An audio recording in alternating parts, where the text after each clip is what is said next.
ఆ ఎన్నికలు కూడా ఎంత అపహాస్యం చేశారో మొన్న ఎన్నికల్లో మీరు చూశారు. ఎన్నికలు జరగనీయకుండా చేశారు. స్థానిక సంస్థల ఎన్నికల్ని కబ్జా చేశారు. రౌడీజం చేశారు. ఎక్కడో అమరావతిలో ఒక సైకో ఉంటే ఊరూరికి ఒక సైకో తయారై 5 ఏళ్లు ఈ రాష్ట్రాన్ని అతలాకుతలం చేసే పరిస్థితికి వచ్చారు. అవునా కాదా ఒక్కసారి మీరు ఆలోచించుకోవాలి.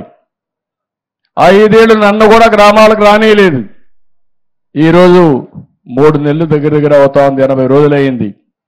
ఎక్కడన్నా మాజీ ముఖ్యమంత్రి కానీ వైఎస్ఆర్ కాంగ్రెస్ నాయకులు కానీ అడ్డుకున్నామా ఒక్కసారి మీరు ఆలోచించండి.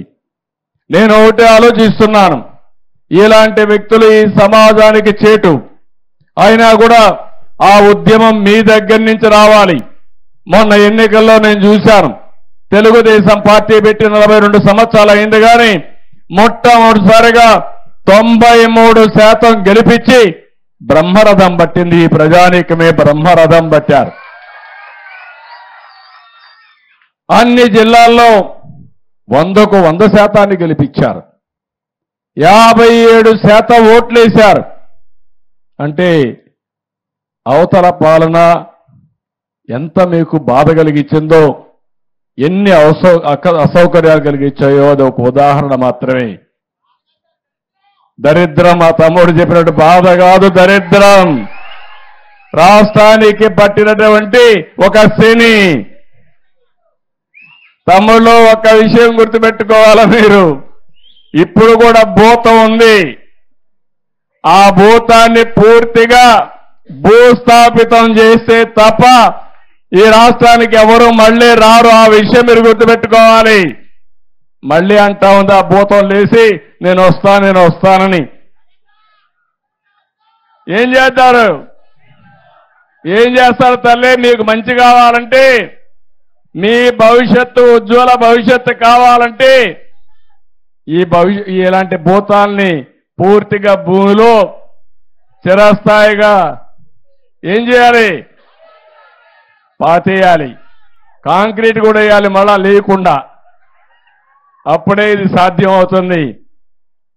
ఇప్పుడు ఉన్నాడు మిత్రుడు పవన్ కళ్యాణ్ గారు. నేను పోతే మీరు ఒక విషయం చూడండి, మాకంటే గొప్ప వ్యక్తి, పెద్ద చదువుకున్నాడా, నెత్తిన రూపాయి పెట్టి ఆలం వేస్తే ఒక్క పైసాకు పోడు. అలాంటి వ్యక్తి ఏమేం చేశాడో మీరే చూశారు.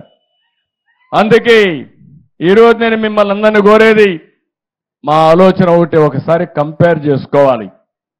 2014-19లో 27,444 కిలోమీటర్లు సిమెంట్ రోడ్లు వేశాం. మనం ఉండుంటే 100% సిమెంట్ రోడ్లు అయిపోయేటివి.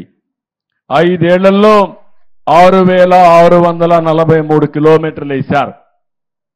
మీ గ్రామాల్లో చెత్త ఉంది.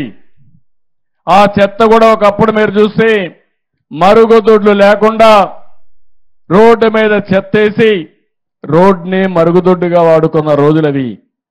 నేను అందుకనే స్వచ్ఛ భారత్లో భాగంగా మా ఆడబిడ్డలు బాధపడకూడదని ఆత్మ గౌరవం పేరుతో మరుగుదొడ్లు కట్టించిన ఏకైక ప్రభుత్వం తెలుగుదేశం ప్రభుత్వం. ఆ విషయం మీరు గుర్తుపెట్టుకోవాలి.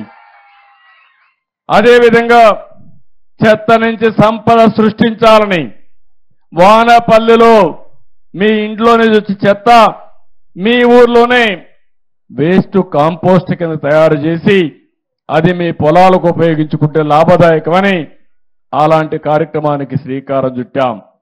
ఇలాంటివి దగ్గర రాష్ట్రంలో 9,838 కేంద్రాలు ఏర్పాటు చేసి రంగులు కొట్టుకున్నాడు, రంగుల పిచ్చోడు.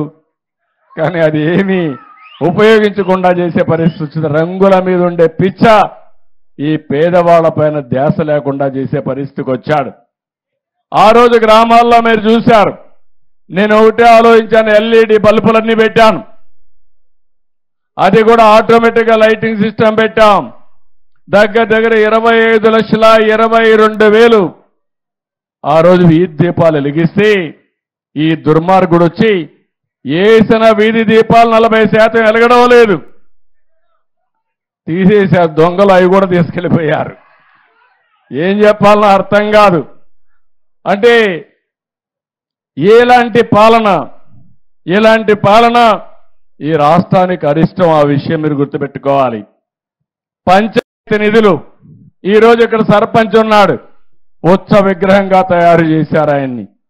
ఫైనాన్స్ కమిషన్ ఇచ్చే డబ్బులు ఇవ్వకుండా డైవర్ట్ చేసుకున్నారు, వేరే పనులు ఖర్చు పెట్టారు.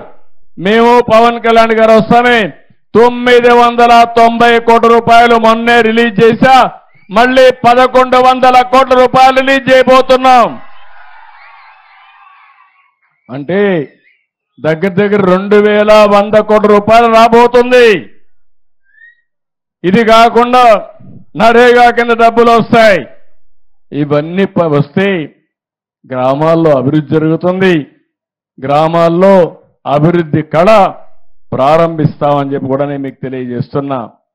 పంట కుంటలు 8,97,000 తవ్వాం, 5 ఏళ్లలో ఒకటి లేదు. హార్టికల్చర్ పనులైతే 3,60,000 ఎకరాలకు ఇచ్చాం, 5 ఏళ్లలో 1 ఎకరాకి ఇవ్వాల.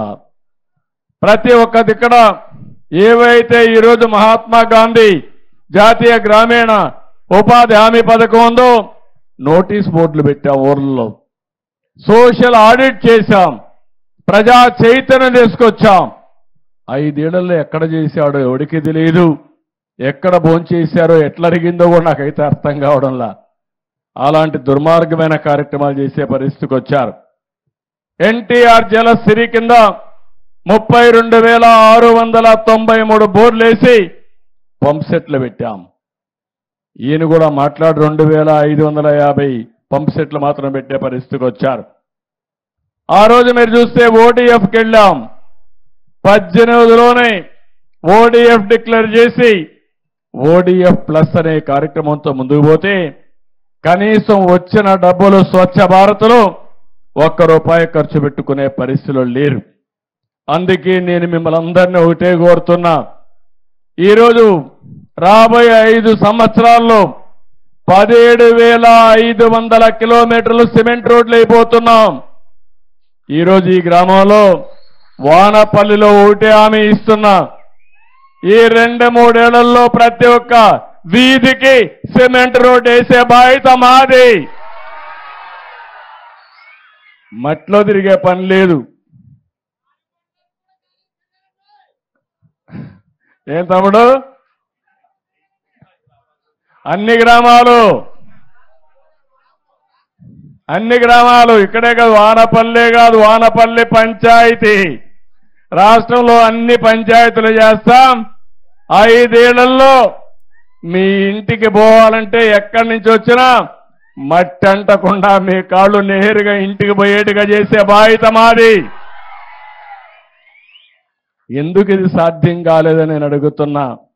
ఇంకో పక్క మీరు ఒకసారి చూస్తే ఇది అవుతానే సిమెంట్ డ్రైన్స్, ఏవైతే గ్రామంలో మురికి కాలువలు కావాలి, మురికి కాలువలు లేకపోతే సిమెంట్ రోడ్లు వచ్చిన తర్వాత ఆ నీళ్లని ఇంటి ముందరుంటే చాలా భయంకరంగా ఉంటుంది. అందుకే మురికి కాలువల పైన ప్రాధాన్యత పెడుతున్నాం. 10,000 కిలోమీటర్ల మురికి కాలువలు నిర్మాణం చేసే బాధ్యత తీసుకుంటాం. వానపల్లి కానీ పంచాయతీల్లో కానీ ఒకటే హామీ ఇస్తున్నా, ఈ గ్రామాలన్నింటిలో 100% మురికి కాలువలు నిర్మాణం చేసే బాధ్యత తీసుకుంటామని చెప్పి కూడా నేను మీకు తెలియజేస్తున్నా.